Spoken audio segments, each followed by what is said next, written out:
Good day, YouTubers. Well, today brings an update on my green meanie, the Merida Big Nine Limited 29er hardtail. Probably my favourite bike, even though I've also got the Merida 96 XE dual suspension bike as well too. I do love this bike. It's playful, it's stiff, it's just a pleasure to ride on the trails. So let's have a little look. We've got the 2018 model, which is the one I feature here in the green. It was also available in a brushed aluminium finish as well too, which looked very nice. Just so happens that I particularly like the green. So that's, and you've also now got the 2019 model, which from memory was available in a sort of a black and blue decal version.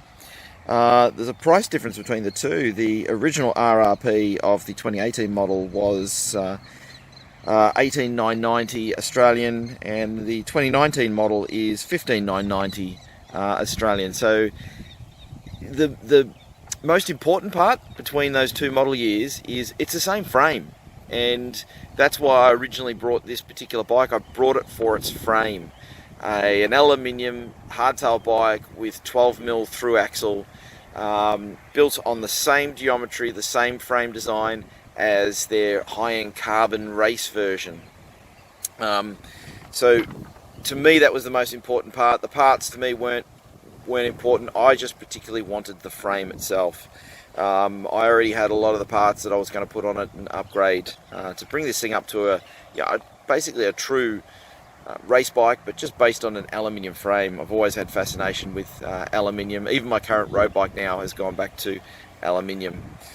So let's have a quick look. Now, both the 2018 and 2019 models come out with the Manitou Machete Comp 100mm travel fork, although the 2018 model is 100mm through axle, whereas the 2019 model does go to boost 110 up front, which is, that's a good addition from one model year to the other, making a slightly stiffer wheel set on the 2019 model. Whether the average person notices that or not is hard to always say. Derailleurs on both front, or rear I should say, they only have rear, they're a one-by system. SLX on both of them, shadow style. You've got shifters, also SLX on both. There's a brake change between the two model years. The 2018 version had the M315, whereas the 2019 model gets the updated and newer version of it, now called the MT200, which is also known as the Altus model sometimes as well too. Chain wheels on both. The 2018 model got the SLX 32, that was the M7000 crankset, whereas the newer one gets the FSA Gamma Pro 1x Megaexo 32 tooth chain set on it. So they've managed to save some money in the choice of chain sets on both of them. Chains on both, KMC X11 1x. Hubs, there is a change on the actual hubs. The 2018 version got an unbranded front hub, and then got Shimano Dior Boost 12mm through axle. The 2019 version gets the MT400B, which is the 110x15 up front, and also gets the Shimano MT400 Boost rear end as well too, both using center lock discs. Looking at the rims are the same on both. Of course, the front rim on the 2019 version will be the boost hub, so a wider sort of spacing on the spokes. Chain wheels, both the 2018 and 2019 model have Sunrace, although the 2018 model got the Sunrace CSMX80, which is their 11 to 50 tooth chainring, or not chainring, but cassette. Whereas the 2019 gets the CSMX8, which is the 1146 tooth 11 speed.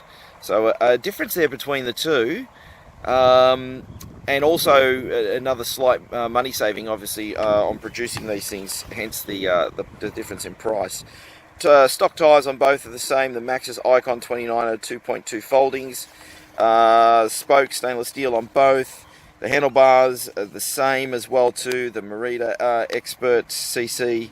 They are a 720 millimeter handlebar. The stems on both are also the same, again with the Merida Expert 80 millimeter stem, which has a -6 degrees angle. Headsets on both are the same, Merida proprietary headset. Saddles, the 2018 model got the Merida Sport, whereas the new one's called the Merida Comp CC, probably the exact same saddle there as well too. Weights on both are a little interesting. The weight of the 2018 version was 11.79 kilograms, whereas the weight on the 2019 model is 12.1 kilos. So obviously in the crankset, it could be also in the wheel set as well too, and the choice of hubs used. So now let's have a look at my one and what we've changed with it. So we'll just get in a bit closer. Okay. So starting at, let's have a look, the fork for example. So what I've actually used now is the RockShox rebar RL with remote lockout, and that's a change from the Machete stock fork. So a beautiful fork, a lot more adjustment, sits just one below the SID fork. Very, very good all-round fork, and quite light too. Next thing of course is the let's have a look at the rear derailleur. I've changed to a 12-speed rear derailleur. Now it is worth noting straight away this is an 11-speed setup. So the 12-speed GX, or all of them, the NX, the GX, the XO, the XX1, all work on 11-speed. It is Shimano's, sorry, not Shimano, but Sram's X activation shifting, and the cable pull is identical between the two. The actual shifting itself is controlled by the shifter up front, so it works absolutely perfectly. So if you do break your rear derailleur like I did, I bent mine, you can just replace it with the newer 12-speed, which has a much better clutch mechanism on it, and the shifting in it is absolutely fantastic. So that was a good change. Then next on the list here we've got the shifters. Of course I'm running the GX 11-speed shifter, which you'll just see in through there. Next change is I went from the obviously the L2 brakes, the M315, which is what mine had, to the Sram Level T brakes, and that includes also the Level T actual calipers as well too. I just very much love the modulation of the Sram brakes. Absolutely fantastic. Next on our list will be the chain wheel. Of course I've changed from the Shimano SLX to the Sram S1000 crankset up front. I'm also running the Garbaruk 32 tooth oval chainring on there, which has quite long teeth on it, which is fantastic for holding that chain on there. But let's face it, the Sram system for holding a chain is absolutely terrific. Okay, so next on my list here I've got is the chain. Currently this chain is a Zito Chinese made chain, 11-speed. I'm just giving it a quick try to see what it's like, see if I can break it. It was only a very cheap chain, only about $30 odd Australian. Now I normally run the X1 Sram chain on this, but so far this chain's been really good. It shifted really well. I can't complain too much about it, but let's see how long that particular one lasts. The rear cassette on the back I'm running the Garbarook 11 to 50 tooth cassette. That is a cassette that's the first 10 cogs are all made out of high tensile steel, with the last 50 tooth made out of an alloy. This is a very light cassette, weighing in at only around 300 grams. A big cost difference, of course, between that and the Sunrace one. Next on the list is wheels and hubs. As you can see, probably by even the further when we panned out earlier, we're now running the Stan's No Tube ZTR Race Gold, which has DT Swiss 240 hubs on it as well, and then just stainless steel black spokes to top that off. Next thing we've got is tyre change. So I'm not running obviously the Maxxis Icons anymore. We're now running the Schwalbe Nobby Nick Addix tyres, which I just love them. I can run them pretty much all year round. Great grip, and also great rolling speed as well on them. Even though at the moment I probably should run a faster tyre, but I do like them. Next on the list is the handlebars are the same, the Expert Comps CC, but we have changed the actual stem. One of my favourite stems, particularly in looks,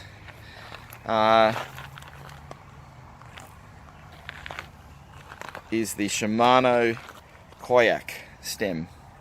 Just giving you a fairly good look at it there. So the stock stem is an 80mm stem. I've changed to a 90mm stem, which just suits the type of XC geometry that I particularly like, and it's just a personal thing. Okay, headset. It's just the Merida headset. I haven't changed that at all. No need to. It works perfectly fine. The next big thing is the seat post.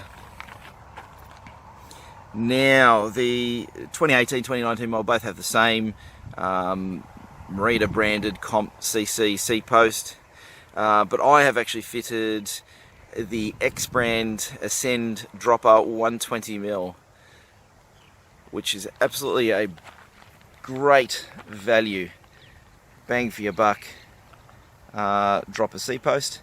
And as you can see, the Merida Big Nine is very, very nicely internally routed cabling for the dropper. So there's your dropper lever. I fitted it with the Merida dropper lever, only because I have access to that sort of stuff, which is identical to the X brand, or brand X if I've got that around the wrong way.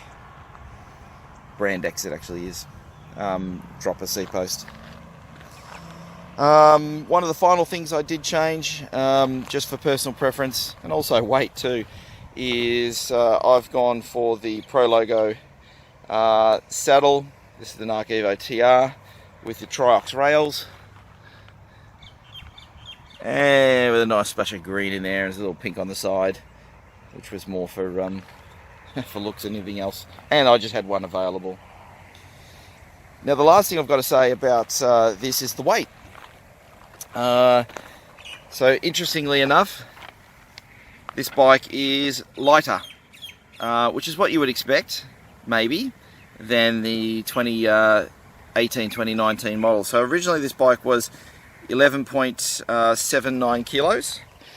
As you see it right now, it weighs 11.74 kilos. Taking into account that I'm running, I think, about nearly 80 mils of sealant, both front and back. We've got bigger tyres on this particular one. Pedals are fitted as well too, and she's still a little bit lighter than the stock bike. I was never looking for a weight. Oh, there's another big one actually I've left out. This has also got a 550 gram dropper seat post in it, as against the original seat post, which would only be about 100 grams. So there's a big weight penalty when you put in a dropper seat post, but the gain in performance and handling of a dropper seat post far outweighs any weight penalty. In saying that, this bike is, even with a heavier seat post, pedals on, and sealant in the wheels with bigger rubber, it's still lighter than the stock bike.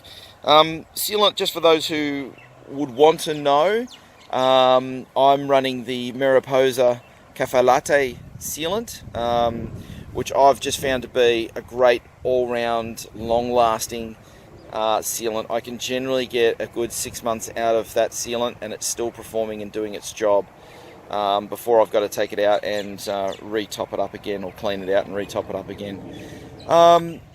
I think that pretty much covers it. Oh, there is probably one other little thing you may have seen as I went around the bike. I did change the disc brakes over. These disc brakes are loosely, they're a floating rotor, although not necessarily in the true sense of the word of floating. More of these, the floating points probably act more as an expansion point than anything else. If they were a true floating rotor, they'd sort of rattle a bit. Look, this is just again a Chinese rotor. I thought I'll give it a go. I've now put on this and the other bike, I've now put about 1,000 kilometers on these, and they've been an absolutely terrific rotor. I feel their stopping performance is probably a little bit better than the stock Sram. Longer term testing, we'll see. It's a slightly thicker rotor. You certainly bite into it, which takes away a little bit of the modulation of the brake. So far I've really enjoyed them. I've gotten used to them, and they've performed very well. So I don't have anything bad to say about them, other than when you do get them, because they're coming in via post, they don't always come in straight. So be prepared to spend some time getting them straight after they're fitted. Another little touch, of course, was things like the gold valve covers, as you have to do when you do these sort of things. Hopefully that has zoomed and is in focus. Any questions or comments, look, please leave them below. I'll only be too happy to answer them. You know, I really do. This is my favourite bike at the moment. I love riding it. It's a go anywhere bike. You can really feel the trails, you can really throw it around. It's been absolutely terrific. The Merida Big Nine hardtail with 12mm through axle is an absolute terrific buy. Bang for your dollar, absolutely fantastic. Performance is on race bike performance. It is also worth noting that there is two Big Nine versions. You've got the Big Nine models, like the 300, the Big Nine 500, the Big Nine XT edition, Big Nine 600. Most of those have the 9mm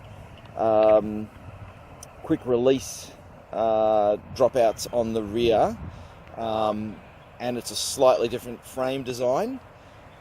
This particular version here, the limited model, is by far a superior